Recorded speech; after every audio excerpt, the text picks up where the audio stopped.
What's going on? What's going on? Pull up a chair. You know what I'm saying? Get ready. Get ready. Want to say what's up to all of the Facebook Outlaw. Yeah. What's going on? What's going on? Welcome.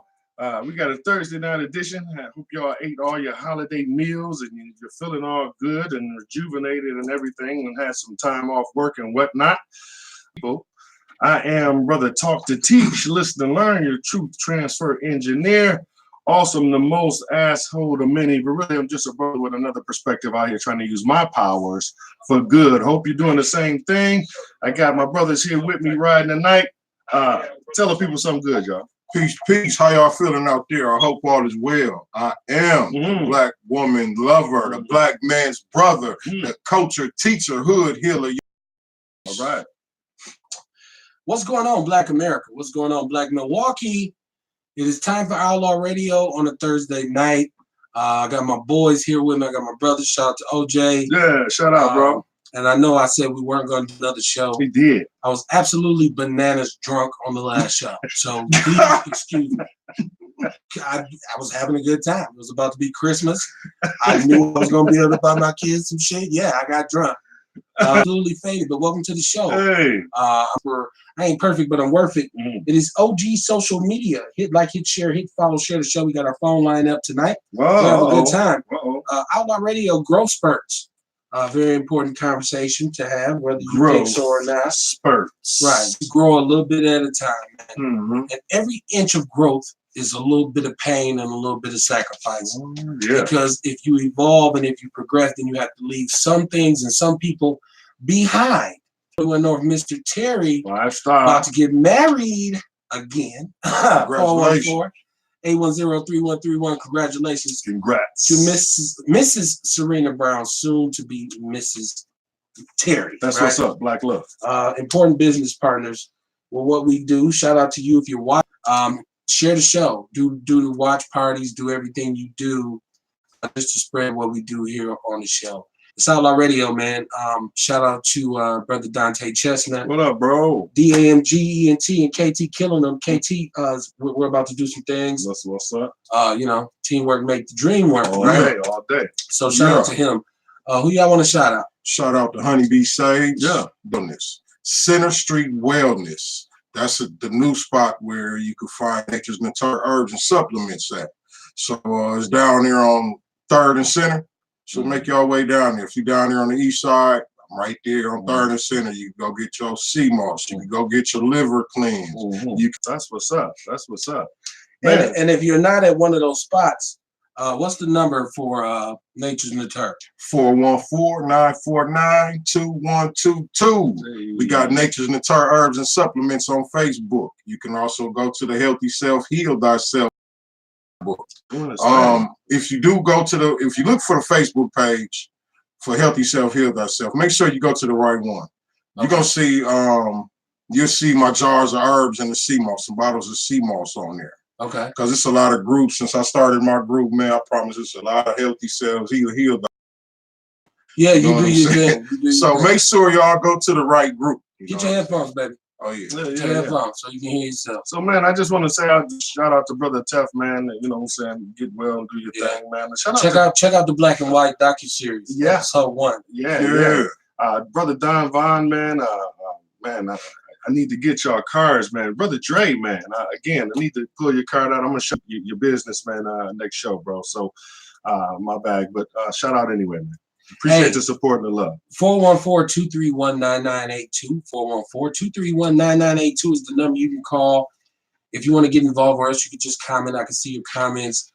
We appreciate the love and the support. Yeah. We want the North Side to stand up. I'm a Gen Xer, so if you're 40 plus, don't get down and depressed about it. I mean, you've yet to live, right? I've yet begun to defile myself, as I like to say. This is true. So yeah, man, this is where we get to have these conversations that we care about. That's why we do Outlaw Radio. One down, one more to go. Christmas. We just did Christmas. I want to talk to the brothers. How was y'all Christmas? My children enjoyed themselves. Okay. Which means I had a fantastic time. We had a good time on Christmas Eve. Yeah, we did. We did. Yeah, we did. I can't remember the end of it, but I know we had fun. Yeah, y'all did. Right. Yeah, I did. You did too, because I bought from UGK. I saw you bobbing your head. Yeah, you know what I'm saying? You had me with the UGK, you know? Yeah. UGK University.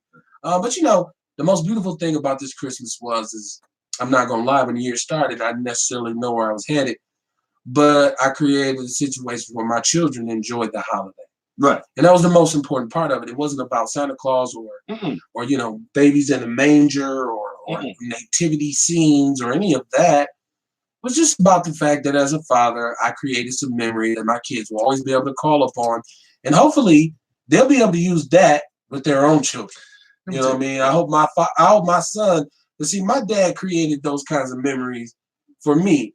So I hope my son can take that and just take it, you know, or I hope he can, you know, bless his son with that and say, you know what, it's just about seeing you smile. And my daughter as well. But that's important though. Like I really think the memories are even more important than the gifts. Yeah. And I started some years back that I was unable to continue due to some circumstances this year. But what I like to do is to take the money that we would normally spend on gifts and take the family on a trip somewhere, right? Okay. You know what I'm saying? Because what you're doing then is, like you mentioned, you're making memories, and those memories last a lifetime as opposed to a gift. If I ask my kids what they got 3 years ago for Christmas, they wouldn't remember. have no idea. You see what I'm saying? Yeah. And so, but if I ask my kids what about that trip we took to Florida, right. You see what I'm saying? They're gonna remember that into their adulthood, right. And then maybe even try to impress some of that on their children. So I think that's good. Well, if you want to talk about all the bad things that happen to us as children that have traumatized us, but you know, if you have enough good memories, they kind of weigh themselves out. It creates balance. Well, yeah, more smiles than cries. I did get the hell beat out of me before by my parents, but there was also some Christmases where I got everything I wanted, and I felt really good about it and had a good time. So I would rather give my kids gifts than beat the hell out of them. And Well, and then those are the two choices. And then to build on that, you know what I'm saying? We can create our own reasons for celebrating. Okay. You know what I'm saying? That's another one. Yes, we could go places, we can create the memories, and we can create our own reasons for celebrating. And like rediscover. I was just reading, it was a meme or something, and it was talking about how Harriet Tubman freed a bunch of brothers and sisters and a bunch of other slaves on December 25th. Okay. You know what I'm saying? Celebrate that. Celebrate Harriet Tubman. Right. If that's what you want to make it. You know what I'm saying? If that's what you want to make. You can define it that way. You know what I'm saying? We have that ability. That's something you can identify. That's a fantastic idea. You know what I'm saying? But even in addition to that, it can be something simple. I choose just, you know what I'm saying? Right. And they're in a festive mood and so on and so forth. So, you know, make it what you want it to be. I took advantage for not doing nothing. And there's that. You know what I'm saying? Like my days, you see, it ain't enough hours in the day. So Kevin told me one time that the Bible said, you know, God rested, right? So you know what I'm right. So you know what I'm saying? I had to. So good looking out. I appreciate it. Kevin told you that? He's messing with me, right? He's messing with me. It's Outlaw Radio, man. Happy holidays. I know my conscious people, they got it. They got in your liver because they talked about the fact that all y'all was conscious, but all of a sudden it's Christmas. You know, it is what it is. You got to let people smile when they want to smile. Like, stop trying to take the smile off somebody else's face. Right. You know what I mean? I don't care. Whatever they getting their good vibrations from. Whatever they get, their family was alive. You know what I'm saying? It was all good feelings thinking about that. Everybody was feeling good. It was a festival occasion. Yeah. You know what I'm saying? You wonder why Black Christmas. We did Black Christmas last week. Obviously, that's why we was drunk as hell. Oh, I was at least. I was going to say, speak for yourself. Right. But you was a newbie. Okay, well, that's fine. I was the only one who started, right? I need to get my Takashi on, right? You start taping you cats. But no, I mean, I think the whole, with the Donny Hathaway and like just hearing that, and that people don't understand that Donny Hathaway kind of wrote that song as an alternative to the people. So, you know, that song, the way he sings it, the way it's arranged. Sing it. So y'all all know just from that right there. Come on. So y'all know that. Yeah. Y'all know that. Yes, sir. It's the spirit versus the letter, right? Caroling through the night. And this Christmas, once again, a very special Christmas. Hey, shout out to you, man. I hope your kids got something. Yeah. And you know, New Year's is coming up, right? And New Year's is coming up, so this is for us.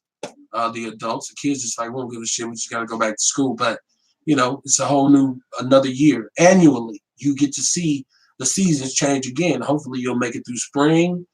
Winter, you'll get to spring, and then you get to see summer come again. Right. See, when them calendars change, growth spurts. Yeah, man, many calendars. Yeah. Nature. You know what I'm saying? Growth it all spurts. starts over. I like how you, It's all about growth, man. It's all about growth. As a child, when you hit a growth spurt, your bones hurt a little bit because they're stretching out. You're extending yourself.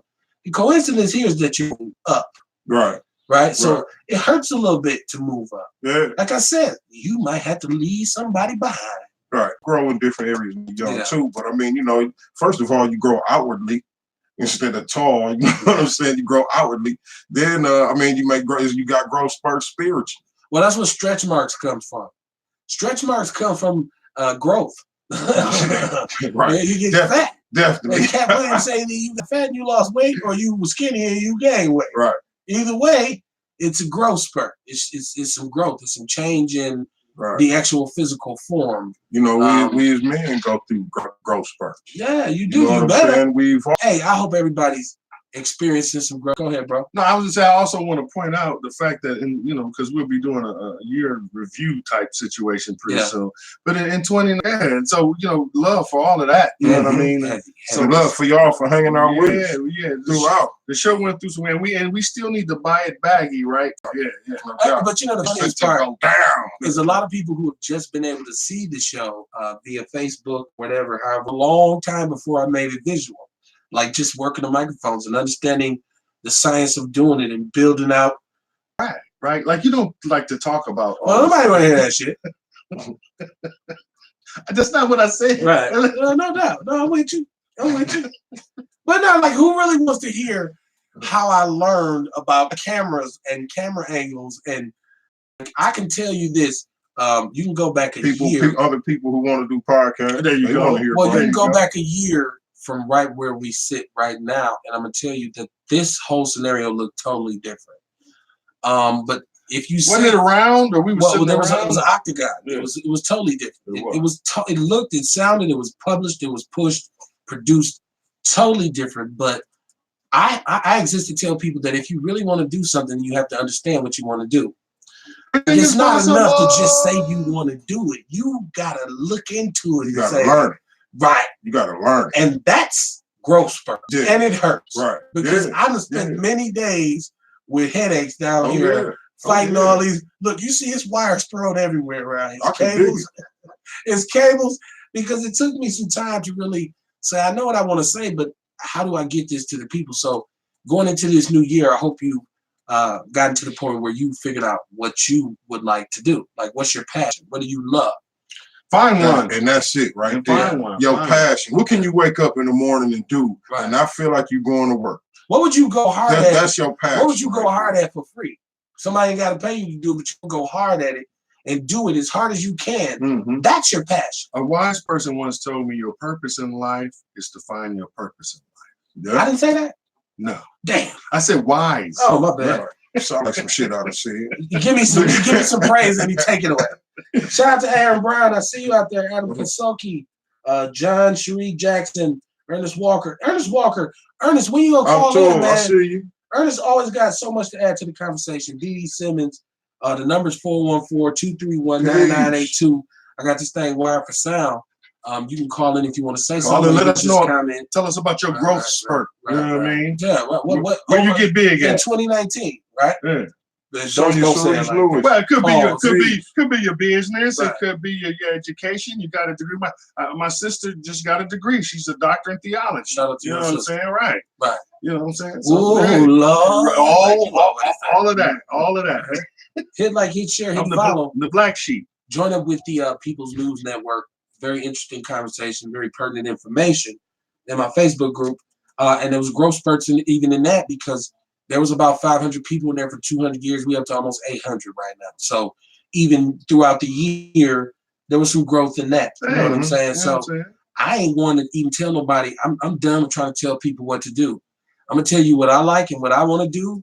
And you could agree with it or not. You just tell me. Just be able to articulate what you want to do. Arto said she had to shed dead weight for growth. Okay. What happened? Who said that? Hey, I'm too getting my watch party over here. Okay, oh, he got. I forgot. Yeah. I'm dealing with car. Yeah, you know I'm all over the place. Black woman's lover. Black man's brother.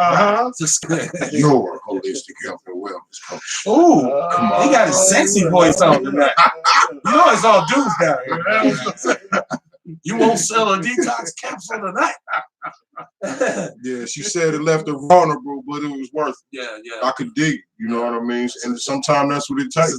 Guy, oh gee, I see you, baby. You know how we get down. That's one of my Capital Drive family. Y'all don't know nothing about. That's Young Jen. Y'all don't know nothing about that. That's one of the fellas. That's one of the soldiers. That's one of the fellas. Peace, brother. Yeah, no doubt. Always peace and blessing. Doing very well. He's motorcycle man now. Shout out to I see you, Miss Brown, the soon be Mrs. Terry. Yes.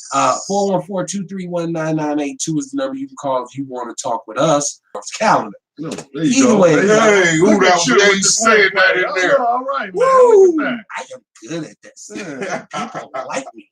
that. Positive affirmation. No doubt. And I experienced a lot of growth in 2019. Like, you know, my understanding of a lot of things in 2019 became a little bit more clear. Of course, I'm old as hell. I'm 44 years old, but sometimes I'm mad because I'm like, it took you this long to really, you know what I mean? Like deal with that. Like, and it takes that kind of time, but you gotta you have to give yourself the time to do it. Yeah, like sometimes you gotta build up courage to face some of these darks. Right. It is. So what I'm about to say sounds hardy, but I'm sure on whatever level you're in, right? That most people don't know and will not accept, right? Even if you show them, even if you have proof, like it is. And so, man, it's sometimes it's burdensome to have information, man, or to be woke or whatever. Yeah. And you in a situation where I like to say it's a blessing and a curse. Yeah, where your environment isn't, right? It's a blessing and a it curse. gets deep sometimes. Yeah. Definitely. It's a blessing and a curse all the time, man. Get shut out by some family. You get, you know what I'm saying? Shit from an emotion. Talk about it. Yeah. You know what I'm saying? Yeah, I love y'all, but I just got to cut these emotions because I know you don't want to hear it. Right. You know what I'm saying? Emotions are good for you, but when you get too hooked on that, because life ain't just about emotions.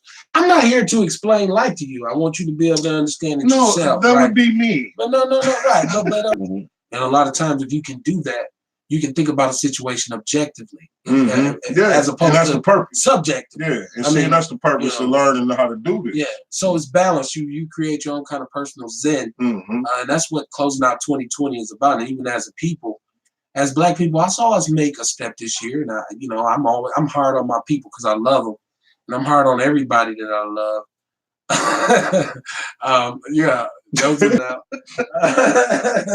But I'm hard on like my people, but I do see some growth spurts with us. I do see a proactive mission to eat better. I do see a proactive. It can't always be them. Right. What role do I play in this? Right. Let me work on cleaning that up. Right. You know what I mean? And I feel like those negative interactions will start to kind of be reduced. We can be setting up. We can be throwing an assist right to our children. Yes, sir. You know what I'm saying? To our grandchildren. We have to. We scared to pay it forward. Come on. Because we want to be the first one with it. Right. I did that. Come on. I did that. Yeah. That was me. That's all me. But, right? But you know. Shout out to Miss Brown. She said my children are awesome. Keep up the great work. Yes, my children are awesome. I can say that without that. And that's another thing. What up, Sonny? From 2019, yes.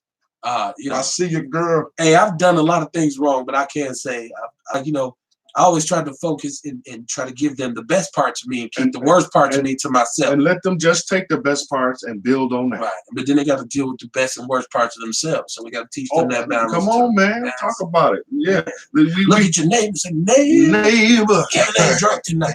Again. I said, ain't drunk. Oh, it's not true. He ain't drunk. Like not getting drunk is something to speak on, right? He ain't drunk again. If I'm off work, you see where I'm coming from.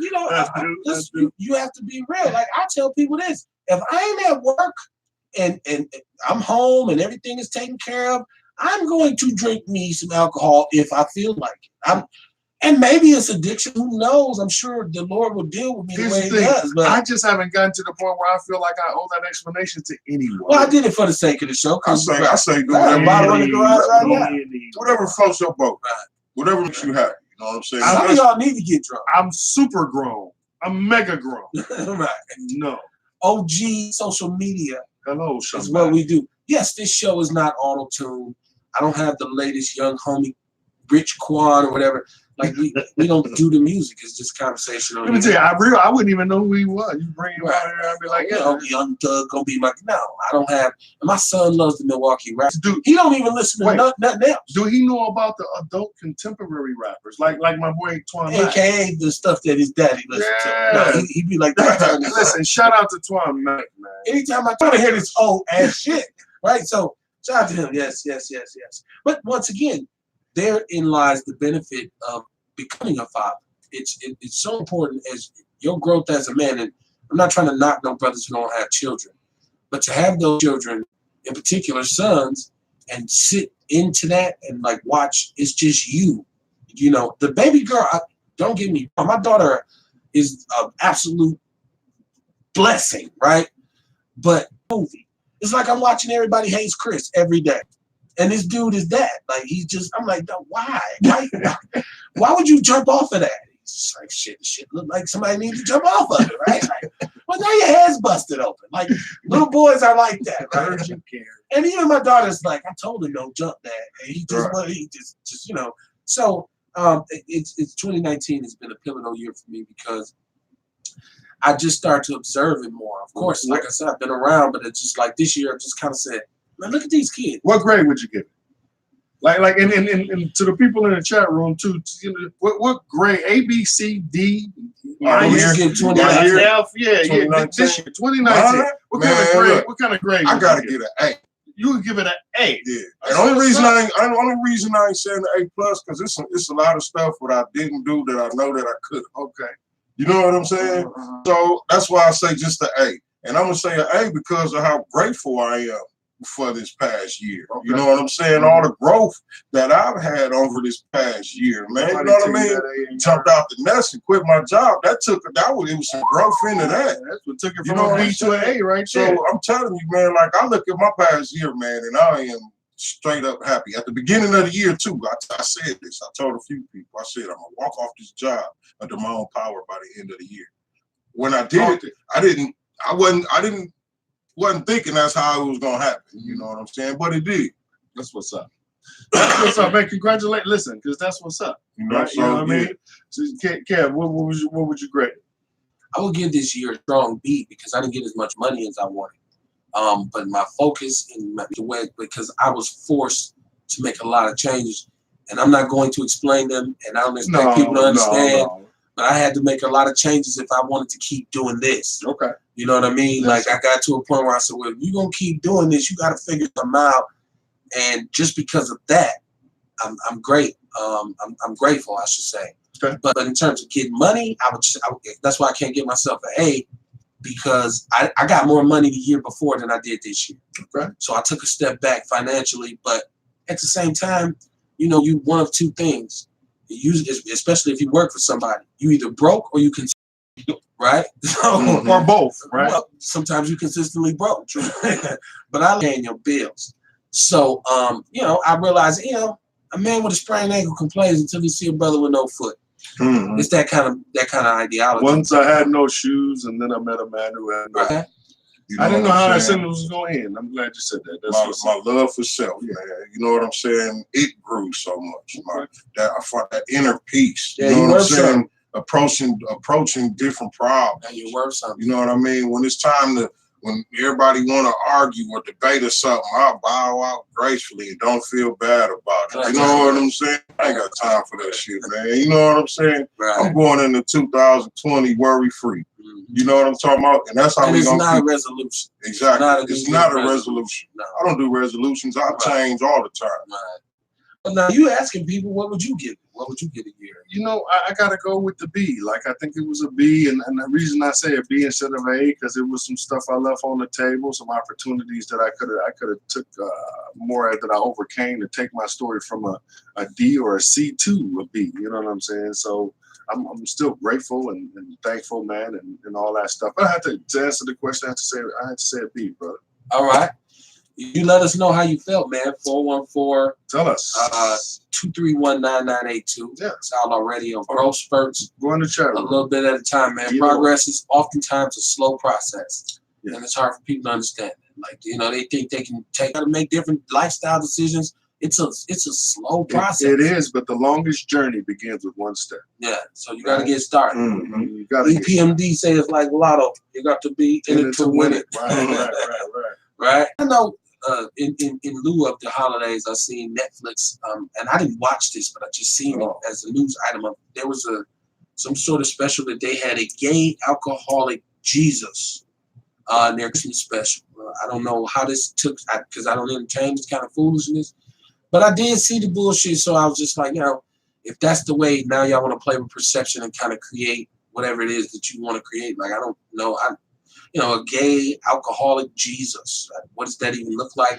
There were 2 million people who wanted Netflix to take it off. How about we say a gay and alcoholic Caesar Borgia?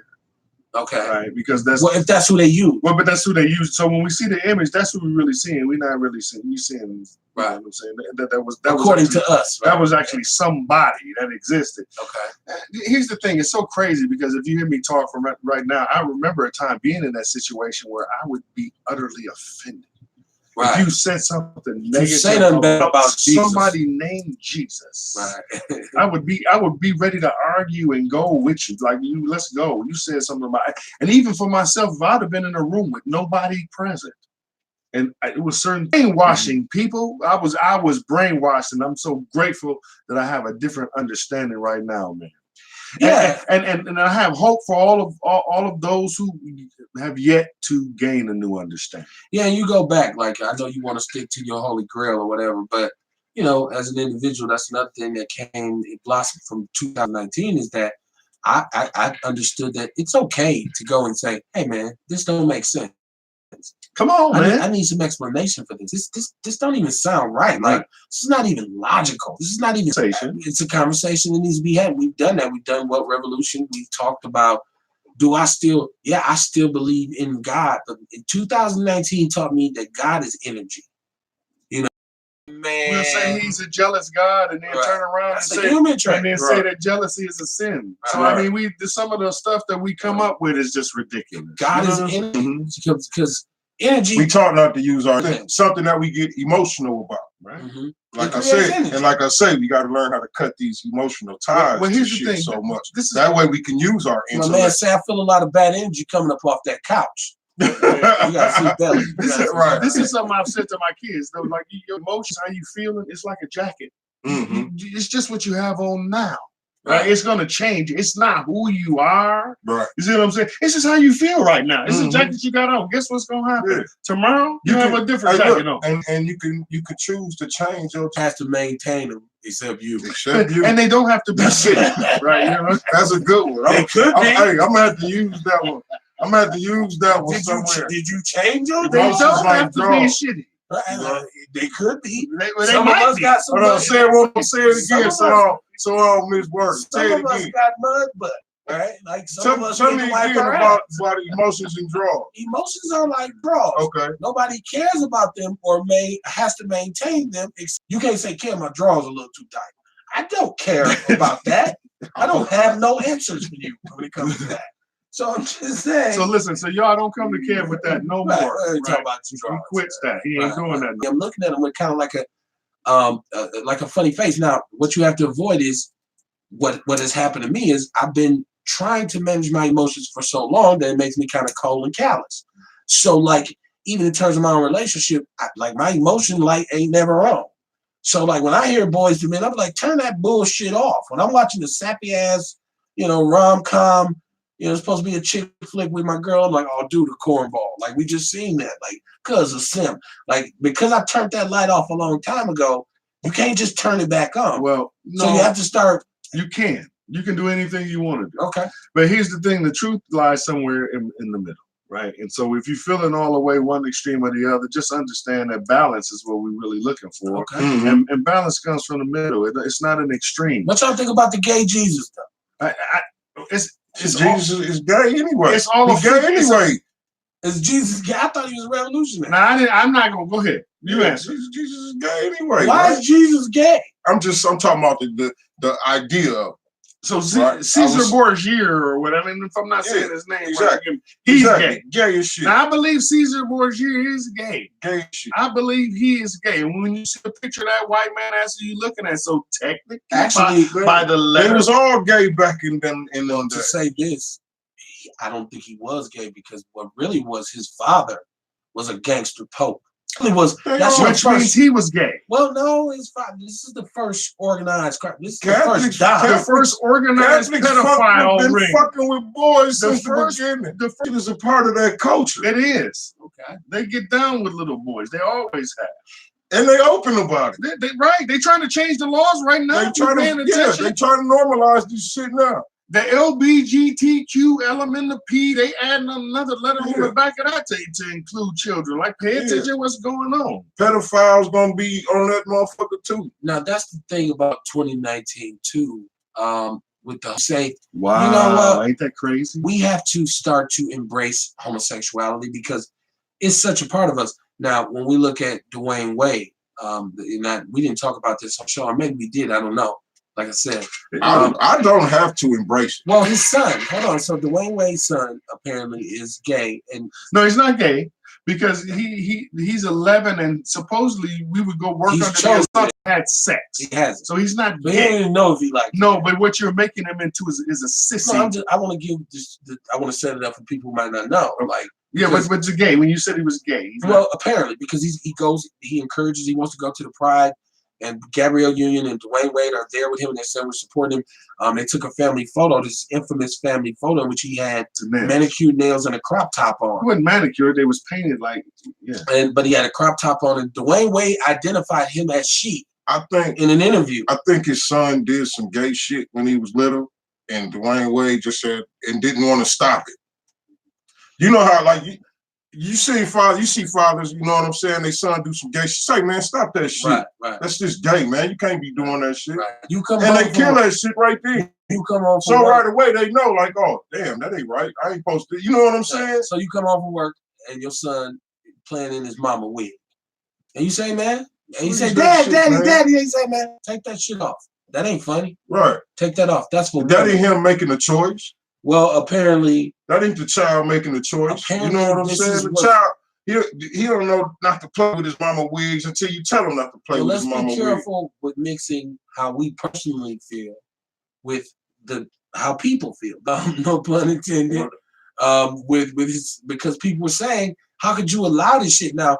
But at the same time, you have, I forget what's the white actress name. I forget, Charlize Theron. The one raising she has the little black boy who said he wanted to be a girl, and she's entertained it from here on out. Now he's adopted. So their father was never to say, I don't care what he said, you ain't no goddamn girl, boy. Right. You know what I mean? So there's a great debate back and forth with Black America.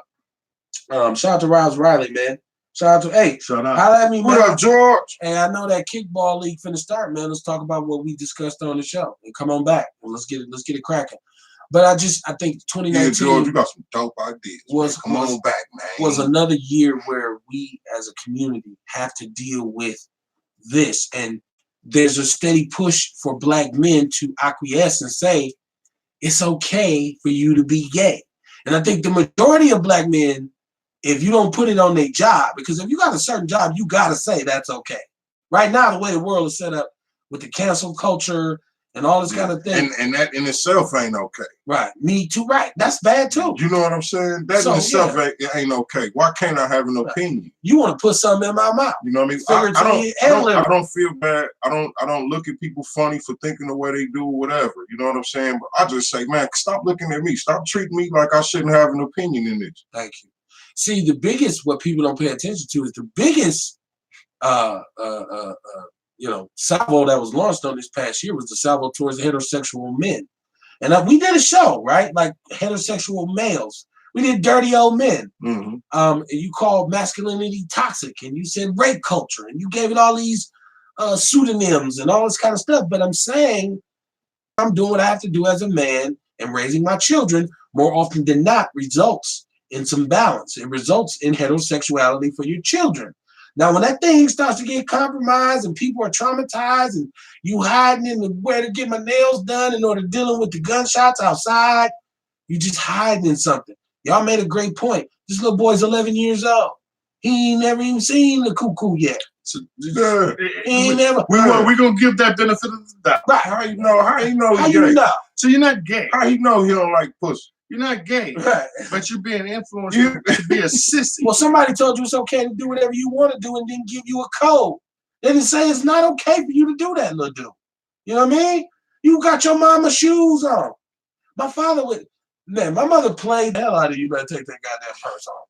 I was, shit, I was just playing. And that could have been their way of showing you, like, but also consider the source. Now, what if he said, okay, you want to wear a purse? It's fine. Also consider the source. He don't know. He don't like vagina. He don't know. He don't even know what vagina is. I seen a meme that said this is Gabriella Union and her wife. And the way the nigga was dressed, it was appropriate as hell. Consider this He gave him the idea. The way he dressed, the way his daddy dressed. You know what I'm saying? Oh, man. Shit, daddy, that look kind of sweet outfit. Hell yeah. No, let's say some cute outfits. Yeah, they both wear some cute outfits, but not limited to. You got a cute outfit. I just laced my son up with new shoes and all this for Christmas. I ain't gonna tell him that's a cute fit. I'm gonna say you clean, little dude. Right, exactly. I'm calling Dwayne Wade outfits cute. Right. Hey, boy. You know what I'm saying? Right. Let me tell you. No, but hold on, wait. Let me just say a few things about masculinity, right? Okay. Because I think Malcolm said just because you put kittens in the oven don't make them biscuits. So just because you call some shit something don't mean what it is. Masculinity is a universal law. Okay. It goes beyond what you vote for in your legislature or what you decide to name in your newscast. It goes beyond that. It's a universal law. Animals. It goes beyond what you feel like. Plants. The plants are either male or female plant seeds. You can't get away from that. Animals, lions, you can go through all the genetically modified and do all the little tricks that you want to, but natural shit. Mm-hmm. Beyond this, either or, you play your part. All that bullshit you're talking about means absolutely nothing to me because I understand that's not putting down gay people. And I got with it, but like I say, real gay people, because like when you get to be grown, if you've interacted with a woman and then you say this is not doing it for me, and you interact with a man and you say I choose to deal with the man over her, then I say you for real gay. Now, the mental health aspect of that's not something I'm here to debate. Wait, and that's not what the show is about. But just to tell my daughter all the time, I want you to be a young lady.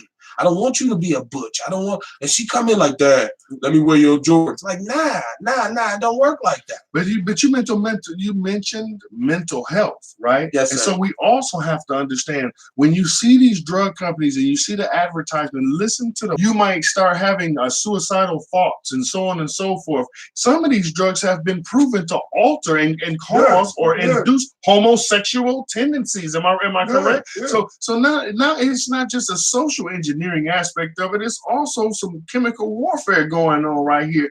And we can talk about 414-231-9982 is the number you can call. It's Outlaw Radio. Growth Spurts. Please call. It's not really the year retrospective, but coming up, I couldn't help but reflect on some of the things that happened this year. And I think one of the biggest things that happened for me personally, because this is my era, Eddie Murphy decided to finally come out of hiding and make a comeback. And you know, with the climate in terms of social commentary and what black stand-up comedy has become, I think Chappelle took it through the stratosphere. Like Chappelle did something this year that people don't even really realize, that equanimity, that kind of challenged your very boundaries on it. Like nothing was off limits and you laughed. I laughed. I don't care. You know, you might be stuck up and you might that's too much profanity. Like that's where you at. And he laughed at that. But that's you know what I'm saying? So Eddie stepped back in his game to see, like, can I dip my toe back in this pool? So that is just one example of perseverance and determination, living in this world in which we define everything in terms of quality for a European standard, no doubt. But Eddie came back and it's culminated with his appearance on Saturday Night Live. And I put a post up that said, bang. People said, bang. It said they rock with us and they watch the show and they check us out. I'm the resident, you a hardline man. conspiracy theorist, whatever.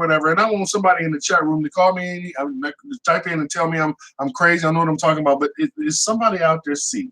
If you watch interviews with Eddie, is he not the same? Is he slow? Like Eddie seemed like he on some heavy fucking medication. I didn't see that. I think Eddie is witty as ever, but I watched him with Jerry Seinfeld with Comedians in Cars on Netflix. So hilarious. I don't think and I don't think he's off. I ain't talking about that. I didn't know about that. I didn't see more at peace because he calm. He is calmer. You know what I mean? And he's richer, of course, a lot richer. Right. You know what I'm saying? But I see him. He seems a little more calm now. Okay. It was funny on Saturday Night Live. I was worried about Buckley. In this day and age, I was worried about Buckley. I was saying, like, because I said, I don't want to watch this because I don't want to see Ed go out like that. Let's understand these characters are over 30 years old. Yeah. So to be able to step back into them, Gumby was funny as hell. Mr. Rogers, because he talked about gentrification, and that's the thing too. Back then, when he was on Saturday Night Live, that's how he was kicking. Cutting edge. That's how he was killed kicking the white people. Yeah, you couldn't sing. You couldn't play that. They did these days. Well, no, I'm saying he did it. I'm just saying. That's the case. They didn't bring that character. Yeah, you back. couldn't. That was Tyrone Green. But they brought Velvet Jones back. Velvet. Right. They did a good job of updating but the one that was the most intelligent to me was the Family Home for Christmas one. When there wasn't no compromise, it was a black family, and it was about Christmas time and your relatives. I thought that was well done. The cake contest, you know what I mean? Like I thought Ed was funny, but then Monday that like people who I rock with, like my conscious people, because I mess with a lot of conscious people, and it was like he was cooning and that. I said, "Whoa, that shit was funny." And just to set it up by bringing Chappelle and Tracy Morgan and Chris Rock out was like. Oh, this is well thought out and well conceived, except for the fact that Lizzo, but even she covered her. She did a good show. She had a good show. I didn't watch Lizzo. I did. You know what I'm saying? She had a good show. She looked better than she did. I ain't saying she fine where I want her. Nothing. I'm just saying she had a good show. Give her sister a prop. She had a hell of a year. Yeah, she had a good show. And when I first think about Lizzo, I thought she was cool then. When I first thought seen her earlier this year. But no, hey man, I just say some people like to play on the front porch. You guys said I'm the black woman lover. You didn't say big woman lover. I did not say it either. Right. Touche. Cool. Once again, the show's interactive. You can comment. Come on, he's a comedian. Shout out to Brandon D. Hayes. He said that was the best thing ever. I thought Eddie slipped up and cussed. He slipped up and cussed on the cake one like, we can still win this shit. And he looked at the camera.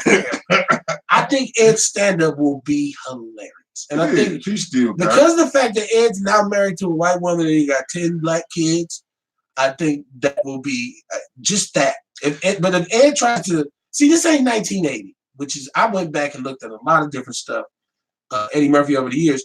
But I'm also biased because I grew up in that generation where here was a black man, a young black man, who was not dancing, not stepping, who was saying, if you go back and look, it's skits that I forgot about. Yeah. Where he was, I hate white people. Eddie was live, man. Was right. Eddie was live back in the day. He represented that.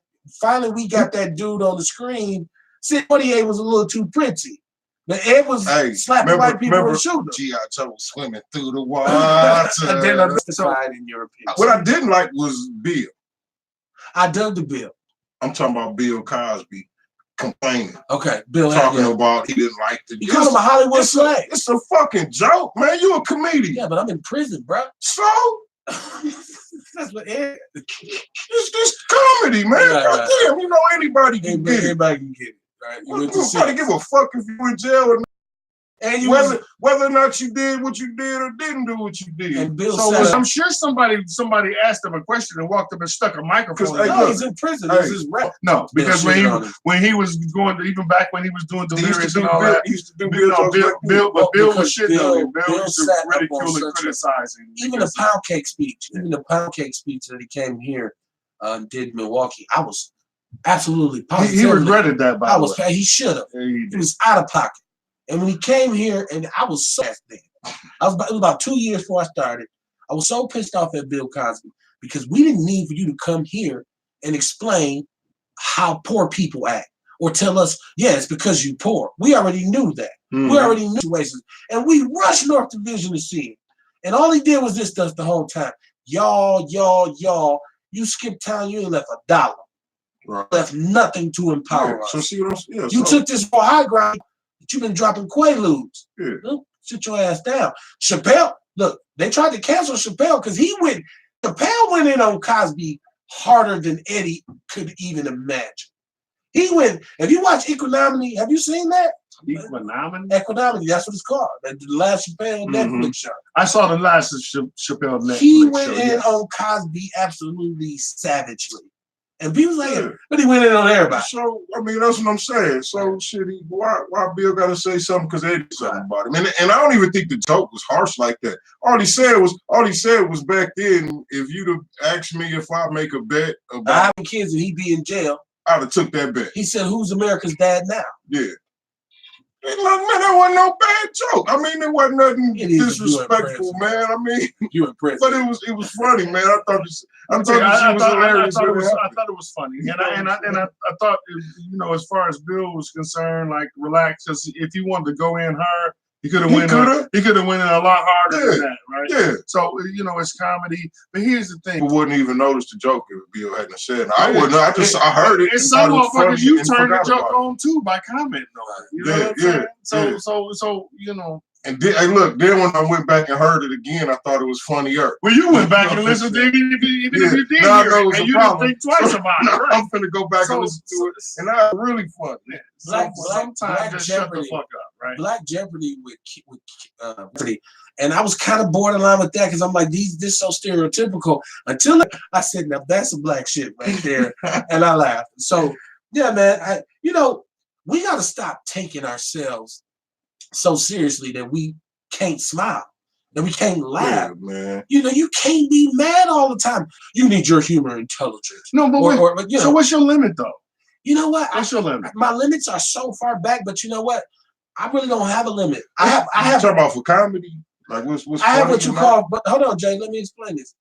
It's not a limit. I have freedom of choice. So if something is offensive to me or bothers me, I just won't watch this shit. I ain't gonna complain because I know it's a counter to it. Like black comics. Oh no, he said that. Right. Black comics go at white people all the time. I've seen some white comics talk about black people that had me absolutely. I used to play Louis C.K. on here. I had the soundbite. Absolutely hilarious talking about if it was such thing as a time machine, black people wouldn't be able to go back past 1980. This shit was funny. He's like, I'm white, I'm cool. You get a black person in 1950, yeah, he might not. I understand it. So it's okay to be responsive, but don't be sensitive. Now, if you did feel offended by what Ed did, you know what you should have done? Watched it. Somebody say a joke you don't like. It just wasn't funny. To you. That's it. Right. Yeah, go on to the next joke. Right. Ain't no big shit, ain't no big deal, man. I just thought people got a little upset about it. So they did. But that's the weak ass culture. That instead of we gotta say little people instead of midget, we gotta say, you know what I'm saying? We gotta dance around the goddamn tree and shit. Can't say sissy. Hey, what you said, midget? Well, can't say retarded. Yeah, you're right. Right. Yeah, man. You gotta say terrarded. Mentally challenged. But at some point, listen, stop. Because you know what? Curse words mean something. Yeah. Shit means, boo boo. Or whatever you want to, like, stop, get over it. Like, okay, so yeah. You on your own tip. Yeah, so I don't know. Now, y'all seen this Kirk Franklin? I don't know if this is photoshopped of Kirk Franklin. Who is that on there? Who's the white? Billy Graham. Billy Graham is Kirk Franklin. So let me say this, and this is something I didn't want to talk about this on the show because I'm not for sure this is a legitimate photograph.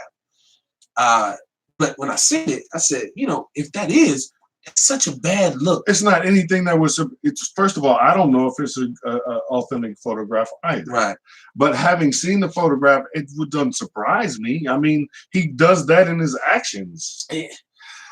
If he never physically did it, he did it in effigy many times. Well, if you don't know what I'm speaking of, it is a photograph that I put in the People's News Network. I didn't actually even put it in there. Now, I'm lying. I'm taking somebody's credit because we have a lot of contributors. But somebody else put it in there. I just was scrolling through and I seen it because I saw the photo. I said, I'm not going to put that in the group because I don't know if that's a real photo. You've been very loose in the group and letting a lot of people. Which photo was there's a lot of people that post. Well, he's kissing Billy Graham's hand. It's Kirk Franklin. He's kissing his ring like the goddamn Pope or something. Kissing his hand.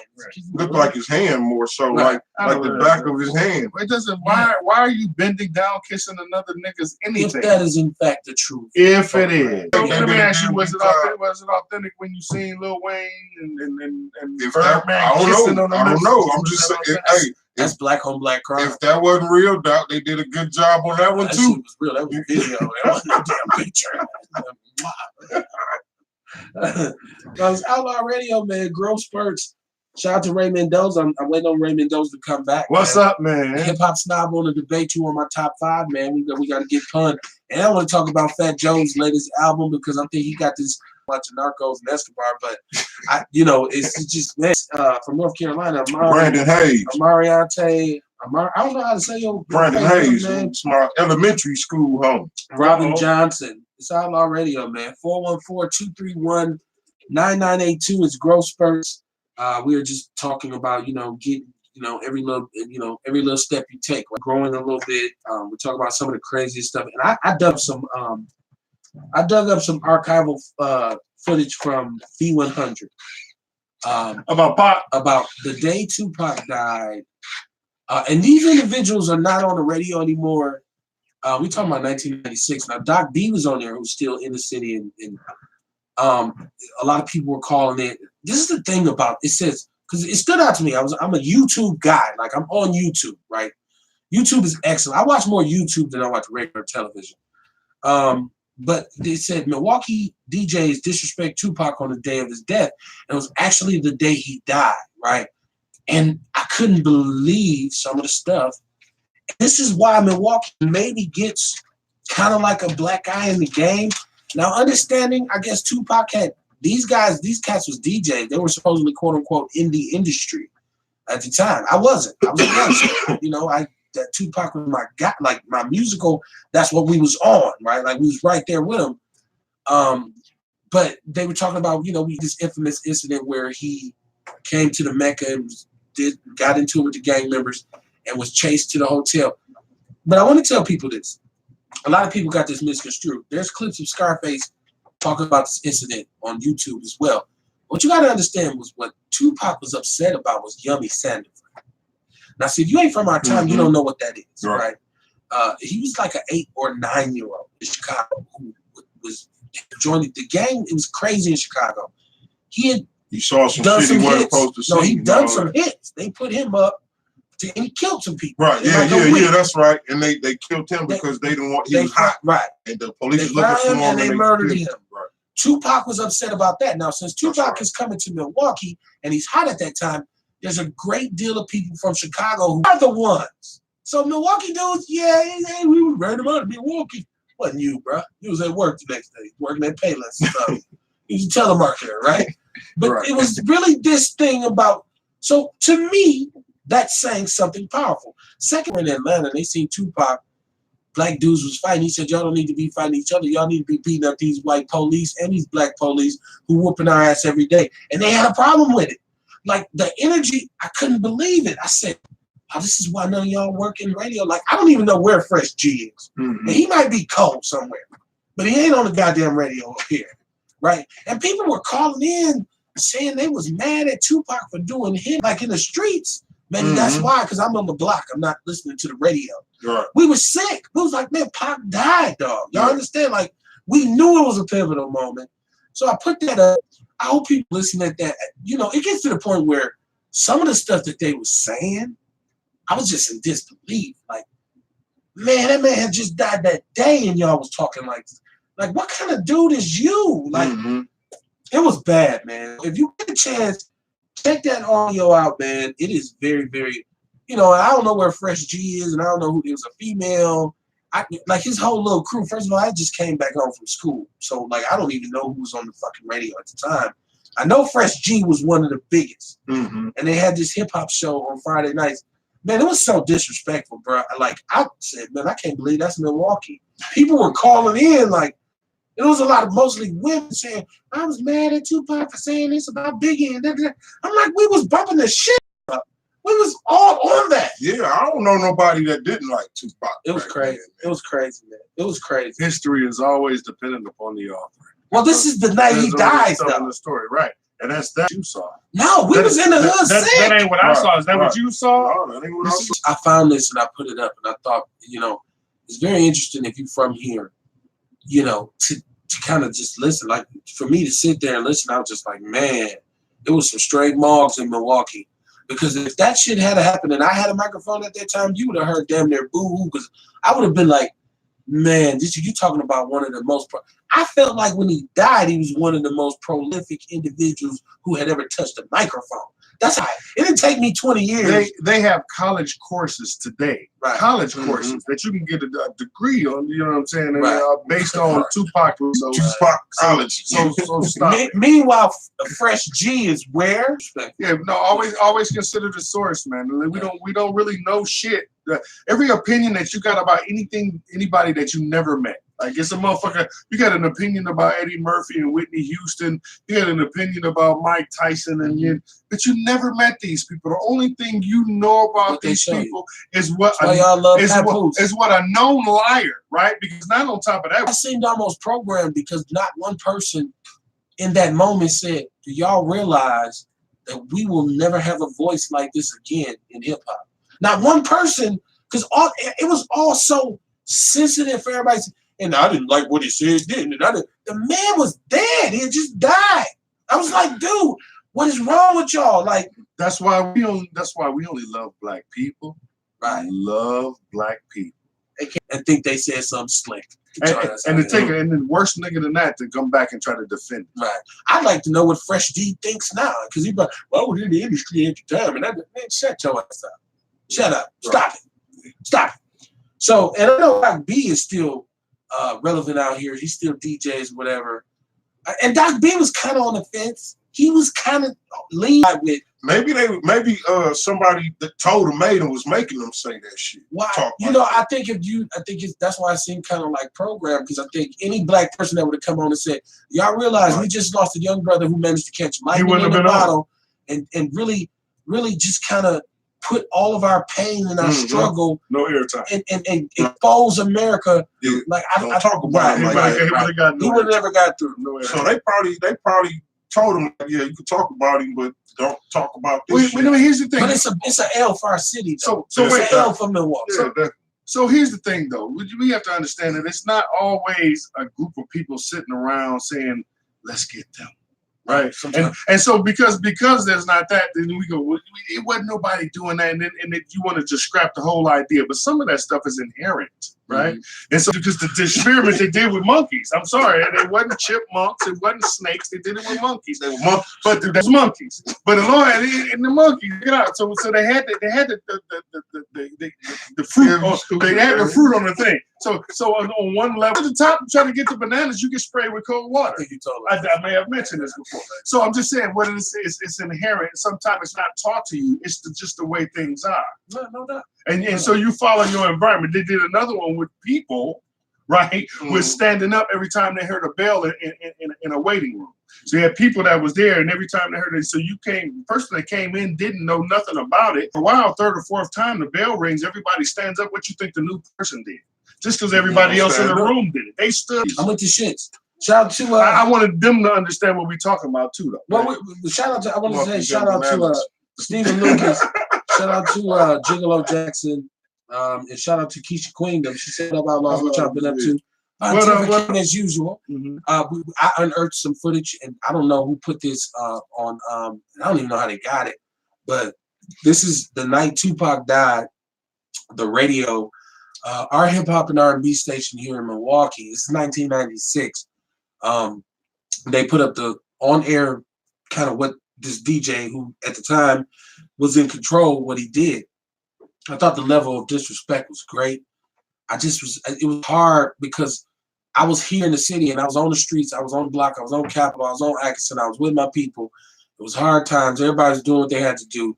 And I don't remember anybody being anti-Pac. Like, I remember the streets was hurt. I remember people feeling like, man, what's going on? Like, we just lost our innocence, right? Like, we got stripped.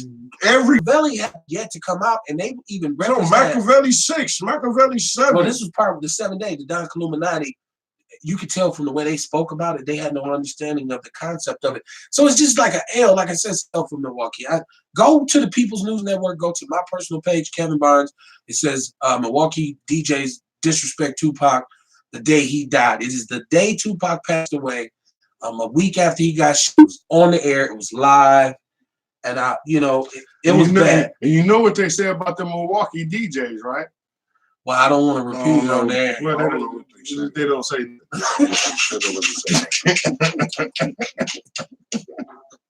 Except the core DJs, man. Don't do that to the core DJs, man.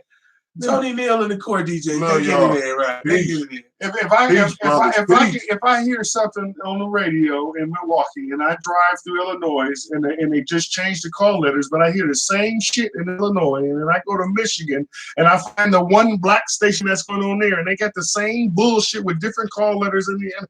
I don't. Well, that's the game. That is the game because it's bigger than. But you know what? Station. The game sucks. It has nothing to do with good music. As somebody hand getting tapped and paid, and it's some payoff. So y'all to all play the same bullshit. I'm gonna tell you. I don't even listen to the radio. When I was rapping, man, I knew a gang of people that I felt deserved to be on the radio. You know what I'm saying? So yeah, it is bullshit. I don't even listen to the radio. It's over their head. So I'm sorry, I can't jump aboard to support DJ because they on board with the conformity. They just play what they're told to play. I take that. 414-231. Most of the core DJs ain't even radio. No, they're not. They do parties. Yeah, 414 clubs. And they're not producers. Right. So and then in the clubs they play different shit. Right. So that's something different, brother. So that's something different. Yes, including but not limited. Yes, sir. Thank you, sir. I'm gonna go to this radio station, spin these records, and get this check. 231-9982. You know what I mean? It's Outlaw Radio. Y'all can call in. Y'all can comment.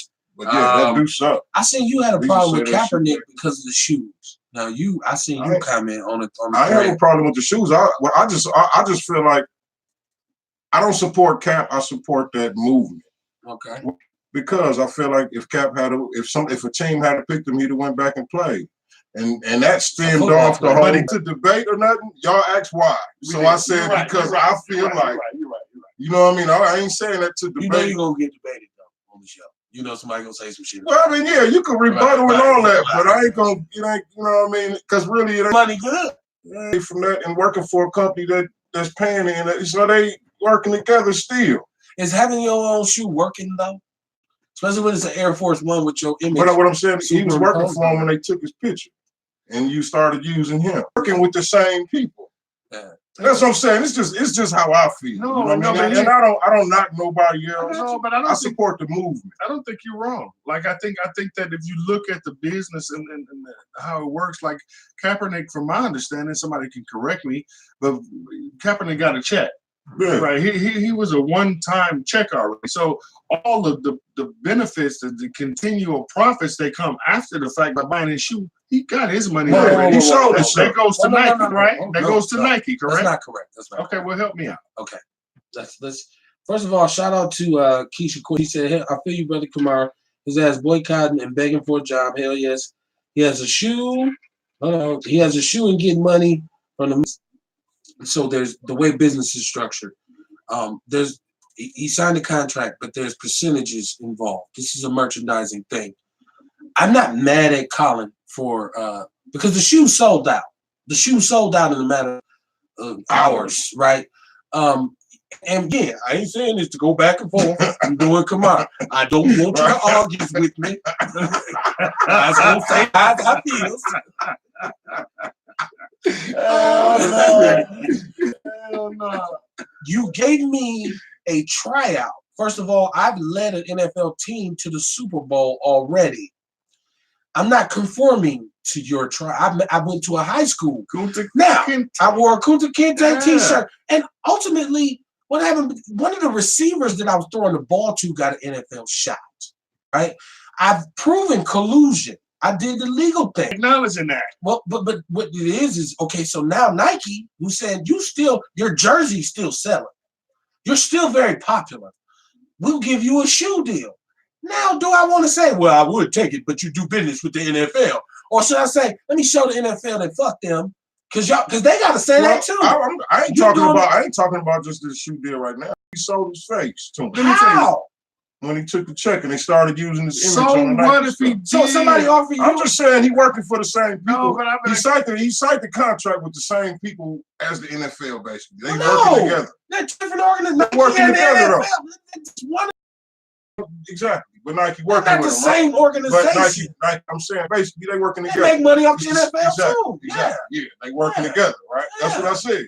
I mean, so if the NFL wanted to buy your herbs to give to their players to promote healthiness, you wouldn't sell them to them? So if Mexicans took the white people's hand and started doing the same shit to us, but you didn't answer the do question. we work for the They Mexicans? do. But you didn't They answer the do question. it. They play soccer and they do the same shit all the time. But I want to hear you answer the question. What's happening? So they are coming to offer, the NFL offer you money to be the Nationals, the NFL official herb people For health and wellness. For health and wellness. You're not an NFL holistic healer. Well, if I'm big enough for that, I'm already popping. No. Okay, so is that a yes? Yes. Yes. No, that's not a yes. You better take that I don't know goddamn exactly. check. Because see, first of all, it ain't about having the most for Right, me. you ducking and dodging. Call it what you want. It was a clear. So if I'd have said yeah, then y'all would have been happy. No, say no. If you say no, it's not I right. just did. If I asked you, That's what I was doing. That's what I was doing, and y'all said I was What ducking and you dodging. said is, if I get there, I'm popping anyway. Yeah, I'm already ain't popping. That means I don't need their money. We So got what I asked you was a closing question. And I answered it, and y'all said I was ducking and dodging. So y'all be tripping about these things on this radio station. Y'all be tripping. Well, we gotta have something to talk about, my sister. We gotta have something to talk about, right? So, I'm doing fine. How y'all doing? All right. Who are you talking to? It's Keisha Hey, Queen. I understand when, because this is my thing. You either gonna be a sellout or you not gonna be a sellout. Y'all, there's too many motherfuckers straddling the fence. Okay. You gonna walk straddling the fence. I don't think Cap is on our side. Okay. He's not. Okay. But I think that more. Explain to me how he's on our side. He's boycotting the NFL. Okay, cool. We all boycott. We're not fucking with the NFL. Hold on. Fuck the NFL. Hold on, my sister. Let me explain something to you. First of all, Colin Kaepernick is not now and never has been boycotting the NFL. Hello. What he was boycotting was injustice and the lack of social justice in America. He just so happened to play for the NFL. Yes. That's where he worked at. You can break it down and do it however you It's do. the reality of They never did, but it's the thing. They never did. it. He wouldn't have did the trial if he was boycotting the NFL. They never did stand for us while they were murdering our people.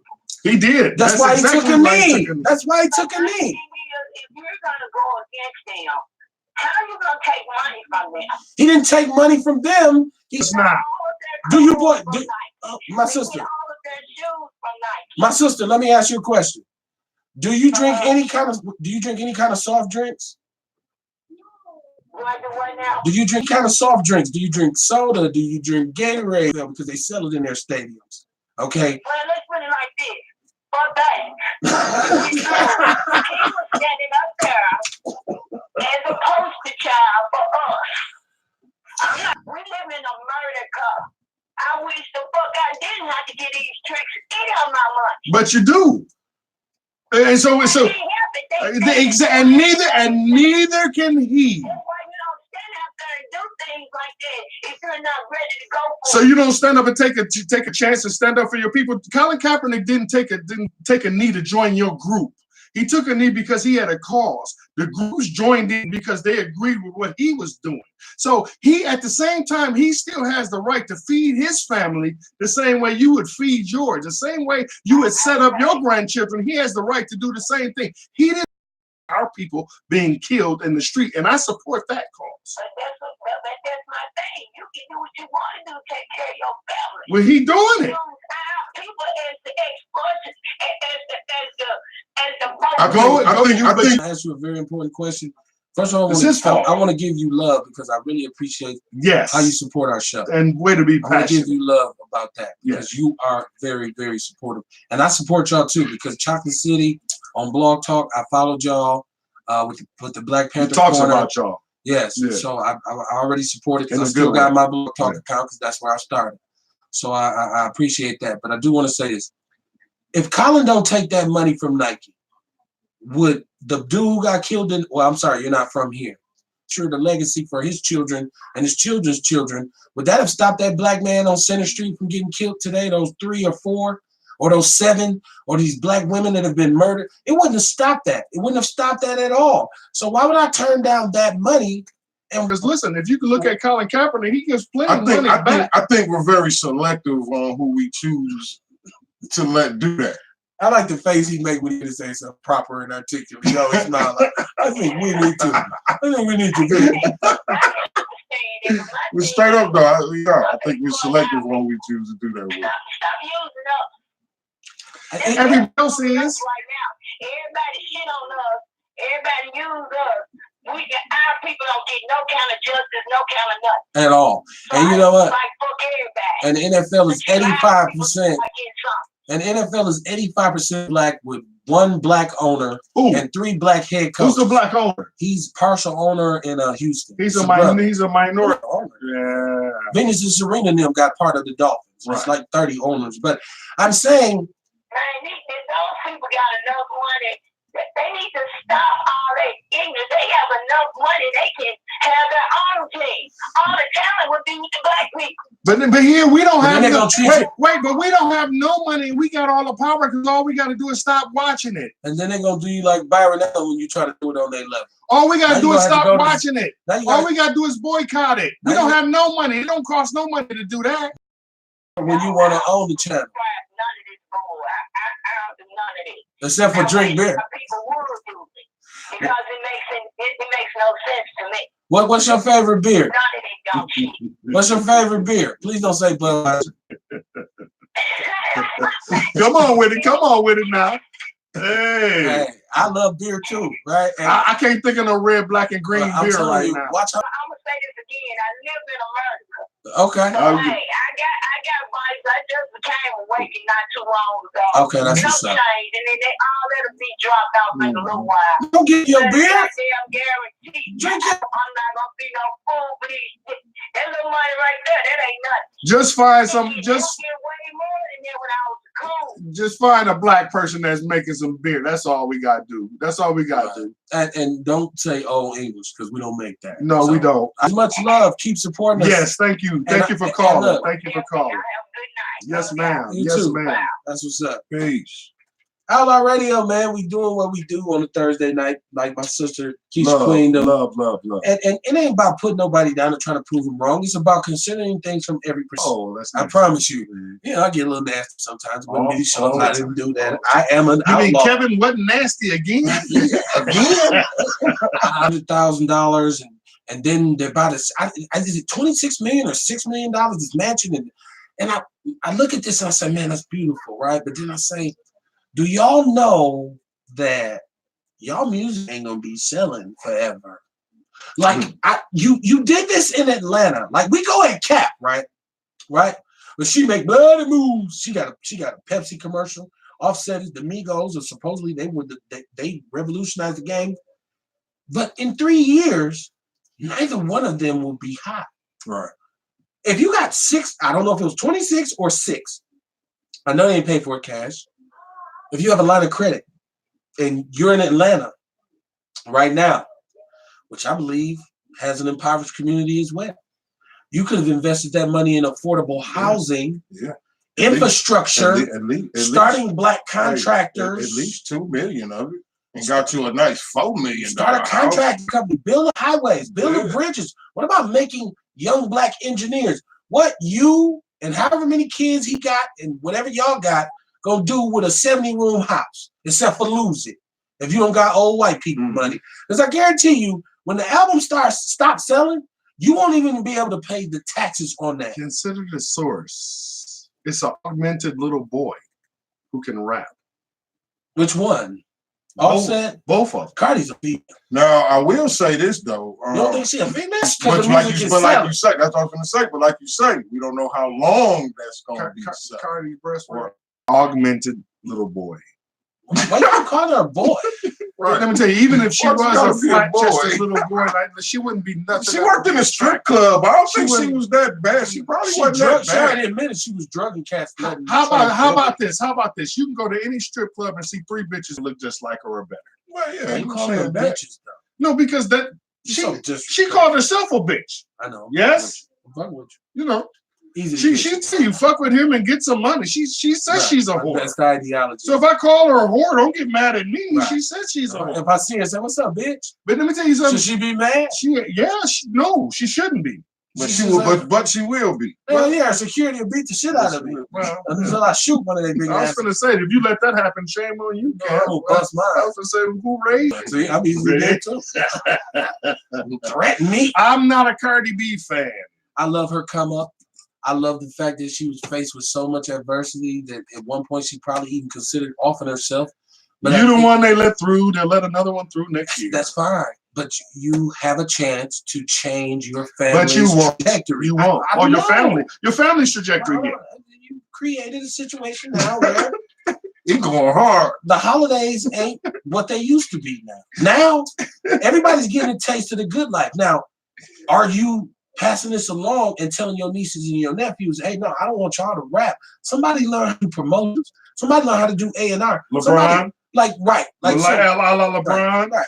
Yeah, you ain't rich if you got a whole clique and you rich by yourself. You rich if everybody who deal with you is rich as well. And that also kind of keeps you from getting robbed. So it is what it is. Keisha Queen is still going in. She don't give a fuck what we said. She said all entertainers are sellouts. She said she's been having these men raped. Yes. If you're successful. If you are successful to a point, you a sellout because you're not going to be that successful. If they're rewarding you with something. For something. Happy birthday, Monica Benton. I see her watching. It's my sister. Right? Happy birthday. And congratulations. I know young nephew got his diploma. So shout out to Monica Benton. She's watching. Happy birthday, my sister.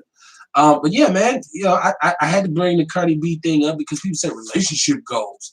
But you don't know. I'm saying, is it okay to sleep in that 70 room mansion for a couple years and then lose I don't know. Why would you want that much? Well, because it's a status symbol. It's you living the dream. Remember, we just did a show called Living the Dream, right? We talked about that. And you know me, Doe and Do, right? Okay. What was that? Sometime I want to say Friday, right? We was sitting up on our Doe house and we was talking. They was like, "Yeah, man, we gonna get that big ass house." They was talking to myself, "I want no big stupid house." Well, you can do that. You know what I'm saying? I don't need no big ass house where I ain't even gonna be utilizing it half the time, man. That don't make sense to me. Yeah, I just think as we the people, at some point or another, we had to look sideways at somebody. You doing it big. You got this, you got that. You flossing and you flashing, and you ain't opened up a grocery store in your neighborhood. Well, I'm saying you see what I'm saying? I think at some point or another, you shouldn't be able to come through and shine in the hood, nigga, because you doing good and you ain't gave nothing back, nigga. I don't. You shouldn't be able to come through and get accolades and shit. Fuck you. Get out. Well, I'm not gonna pretend to know their business, but I hope that if she gave that brother $500,000 of tax-free money for his birthday, I would hope that there is for the child that they have. I hope there's a trust fund set up. I hope that they've set, a college fund. I hope that they said, we got this baby, we're gonna put this money. Damned if you do, you damned if you don't. Okay, right? But damn doom, let's look at Nipsey Hussle. They kill you if you stay in the hood and you plug in the hood. Who is that? And I'm talking our community. Our community didn't. Our community killed Nipsey Hussle. You don't think nobody else had a hand in it? Our community pulled that trigger. You still on the conspiracy theory about Nipsey? Let me tell you something, brother. Listen, stop. It's in their playbook. It shouldn't be in their playbook. It shouldn't be. Ain't nothing these people could give me, man, to make me go kill one of my people. Okay. You know what I'm saying? He pulled that trigger. Well, allegedly. We don't know. He's still on trial. Whoever pulled that trigger, it was somebody in our community. You're right. Listen, our community killed Nipsey. Our community killed Malcolm. Our community. They call you a coon. They call you a coon. There's no such thing as a hidden hand. There's no such thing as a conspiracy. There's no. It's all black people's fault. Now, think about that. Who said that? No, everything you just said, it was our people. What I said, I said, yeah, somebody in our community. Somebody in our community killing the Marcus on the rest. Is it safe to say a black man shot Malcolm X? I don't know. According to you, yeah, it's okay. You think it's pretty safe to say? It's safe to say why. So is it safe to say he was from our community?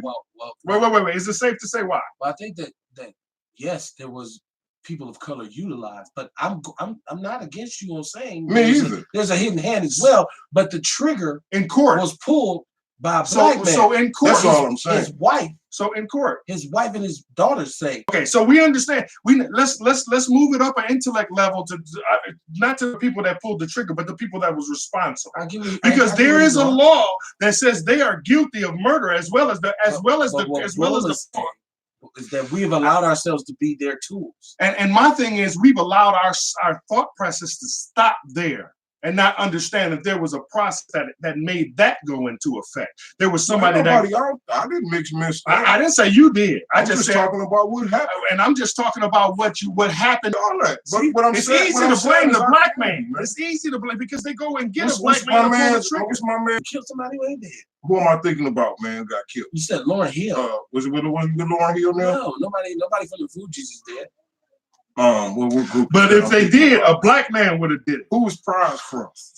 Prize is from Haiti. Him and Wycliffe are from Haiti. Somebody else. What was his name? His brother. I can't remember what. Freaky Ty. Yeah, Freaky Ty. That's what I'm talking about. Freaky Ty. He got killed in his neighborhood, right? Right. Just like Big L. In his neighborhood. Right in Harlem. Yeah. Yeah. That's what I'm saying. I get what both of y'all saying. It's Outlaw. I know it could be other shit going on too. But what I'm saying is they come to talk about kill this man. You choose to take. So what about the dude that's coming to you though? But you know what? You know who sold the floor? So I wouldn't be at fault. They playing. But you know who sold the floor plan? Why can't you go after them for having a Why do we have to help them? Why are you scared to Why are we fucking with them? Why are you scared to go to them for having a plan? Okay, well at some point or another we have to hold them responsible for having a plan. Okay, well you do that part. I'm gonna hold our people. I'm gonna hold our people accountable for pulling the trigger, and you gonna hold them people accountable for the conspiracy. But here's the thing. That's how we fix it. Listen, that's how you fix it. Yeah. That's how you exactly. So that's what I'm doing. The point that I want to make was that there was an informant because he had been caught in some auto theft, like he had been grand larceny, like grand theft auto, and he was the sergeant at arms for the Panthers in Chicago. Was he black? Yeah. Oh, well, get him. Get him. No, bro. I'm trying to make a point. He's black. Get him. I'm trying to make a point because he was in that situation. Which they caught him. Fired up over here, man. The hand that you talking about caught him and said, "We're gonna sit." And there was some. He had molested. He was young, underage. Like they had. I don't know. He going after the black people. I'm talking to you, man. Listen. I ain't going after nobody. I'm just talking about what happened. They caught him in the cross and made him a promise. He didn't understand that ultimately they were going to use him to kill Fred Hampton. Right. But that's what it ended up being. Right. So yeah, people wade into kind of situations and say, I didn't know, like Larry Oswald, who's a patsy, he was gonna do what he did. Like, so you don't know, and we've always been on trying to come up. And I think the common thread we're all saying here is we can't be overly obsessed with our desire to get money and material things and status, because it will lead you to a corrupted mind state. This is why you have pimps. But you have dope dealers. Yeah, so you have to understand that. So don't be shocked when this is why niggas kill niggas every day. Situations dictate circumstances. And white people kill white people every day. And Asians kill Asians every day. Because that's they do. Listen, why? Because it's obvious. People kill people in their community. But we talking about black people. No, but that's a white term. But we was talking about black people. Were we? Yeah. No, we was talking about people getting killed. No, I'm when sorry. you get a certain amount of money, you get killed. What I was talking about is the white people that was hiring the black people. No, because I'm just talking about. I tell you what, go ahead. No, you got it, Mike. Yeah, go ahead. It's a fact. Black people kill black people. We talking about black people, so I mentioned black. Agenda. I know it's an agenda. There's an agenda. Can we leave it at that? So y'all can calm the fuck. We'll talk about this on a different show. Yeah. Both of y'all take a deep breath. I don't know what's the yoga shit. Right? Relax. Because I want to talk about this. There's something else that we found out that what's my man's name who He was fired from a show, American Gods. I've never seen the show. What's his name? Orlando Jones, black actor. And they fired him from the show because they didn't like his character. And then he kind of aligned himself with Gabrielle Union because she felt like there was a racist environment in America's Got Talent or The Mask. I don't know. I don't watch the shit. But so he kind of aligned himself with her, and then they showed him and his wife. And he's married to a white woman. So I put this in the People's News Network as well. Get Out. It's not the Black Panther, but all these black celebrities, your boy from Power, all these people who continuously sell us on black projects. Come watch me. I'm a black actor. I'm in a black production. Come watch me, support me. And then you find out that they're married to a white person. So when this picture went up, people felt a certain way about it. And then somebody asked me in the questions like, just because he's married to a white woman, he don't get to talk about, racism no more? And I said, you know what? That's a question for the people, because when you're married to, I think oftentimes what happens is when you look at a black person that's actually married to a person that's white, it kind of seemed they felt like, well, people are people and there's no such thing. Like, you want to believe that they subscribe to that mentality. That's how they married a white woman.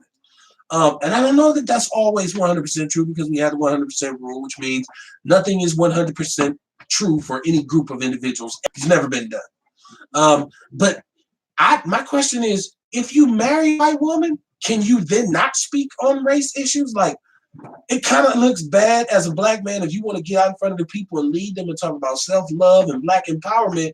And then they say, well, where's your wife? And she says, you love who you love. And maybe he loves that. Maybe he loves her. But what does it say about you as a black man if you ain't with a black woman? Bottom line, I'm not trying to down nobody's relationship, because people gonna be at me. But I'm saying, as a black man, if you really, really loved your people, wouldn't you have a black woman? I'm just asking that question. Y'all go ahead with that. Somebody. Jason had already swung his mic. What you think, bro?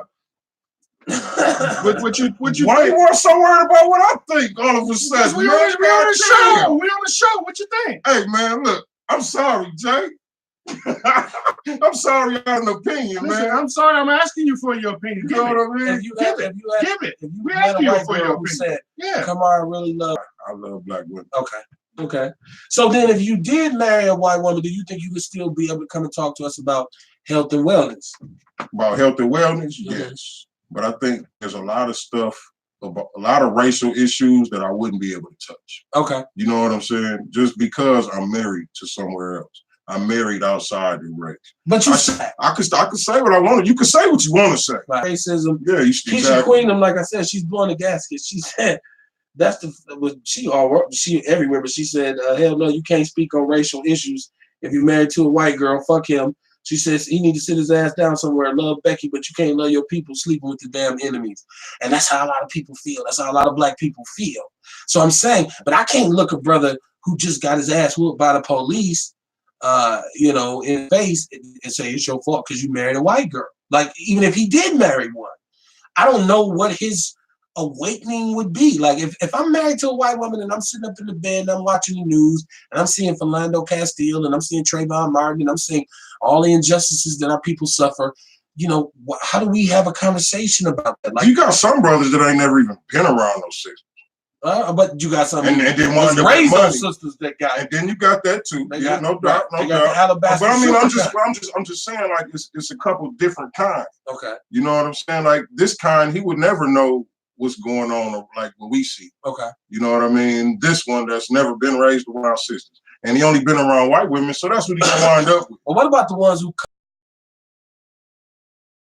Big Mama? She struggled out the South. She got us to the North. He was raised in a community with sisters, and you say she can't do shit for me. I want a white. I'm in love with a white girl.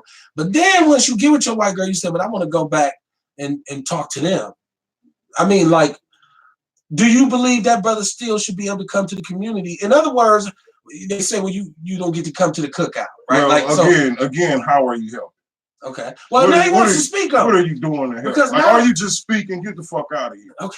He lost the job. You know what I'm saying? He's playing the race card now. You know what I mean? Now, if you're gonna be actually do some work, for some kids out the hood. You know what I mean? That could be a little something different. You starting a football league, a basketball league. You're doing build a center in a black neighborhood for these kids to have something. You know what I'm saying? So they can go hone their skills, their sports skills or art skills at this place or whatever. You know, I think you could do something like that. What you think, Brother Jay, about that? If you marry a white girl, should you be allowed to come back?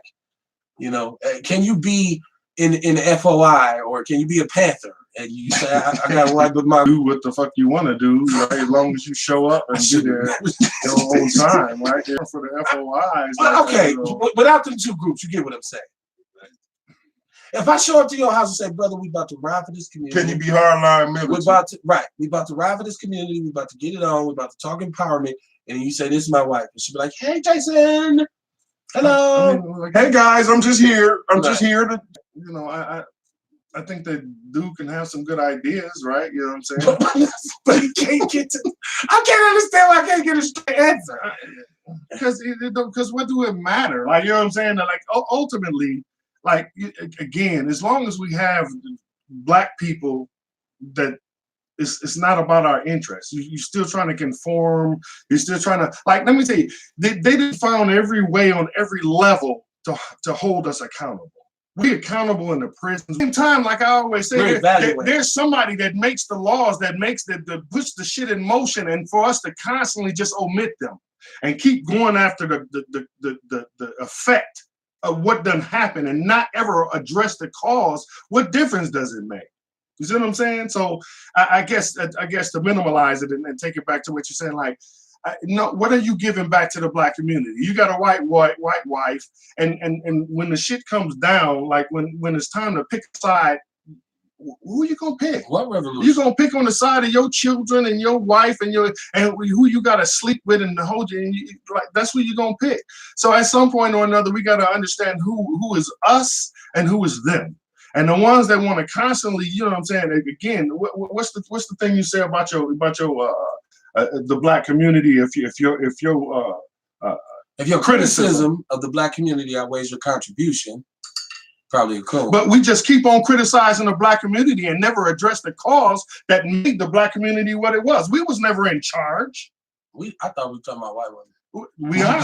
We still. He don't went back to what me and him we was still talking about white women. He went back a long time ago. It's all applicable. He went back a long time ago. It's all applicable. It's all the same shit. I can honestly tell you, when he swings the microphone, you ain't getting nothing else constructive. It's all the same shit. It's all applicable. If I'd have said something that wasn't constructive, you know what I'm saying? I think I answered your question. It's all applicable. It's the same shit.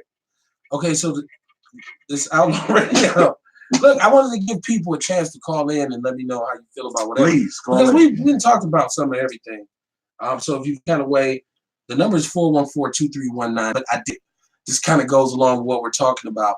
I put up the latest, and I believe it's the last, and hopefully it's the last. I think the point is made. The last Nick Cannon diss for Eminem. And what Nick Cannon did was he took the actual footage of Eminem, and this was done when Eminem was a teenager, and he was, I guess, he was upset because he had a black girl. He didn't like she black broke up women. with him, so he made this song. Black girls are bitches. Black girls are dumb. And Nick Cannon brought this in, and I seen a lot of black people say, "Hey man, he did that. He was young," and I'm saying, y'all giving this dude a pay. It don't matter if he was 12. That shit's still in me. Well, he's never. First of all, you've never seen him with a woman. And he's never made a song that even said he likes her. Like, so he's not a rapper where I'm gonna buy his album. Right. I thought, and I watched reviews of this diss song. It's called Invitation Cancel. But his verses on there was pretty good because he said on there, you know, you disrespected our black women.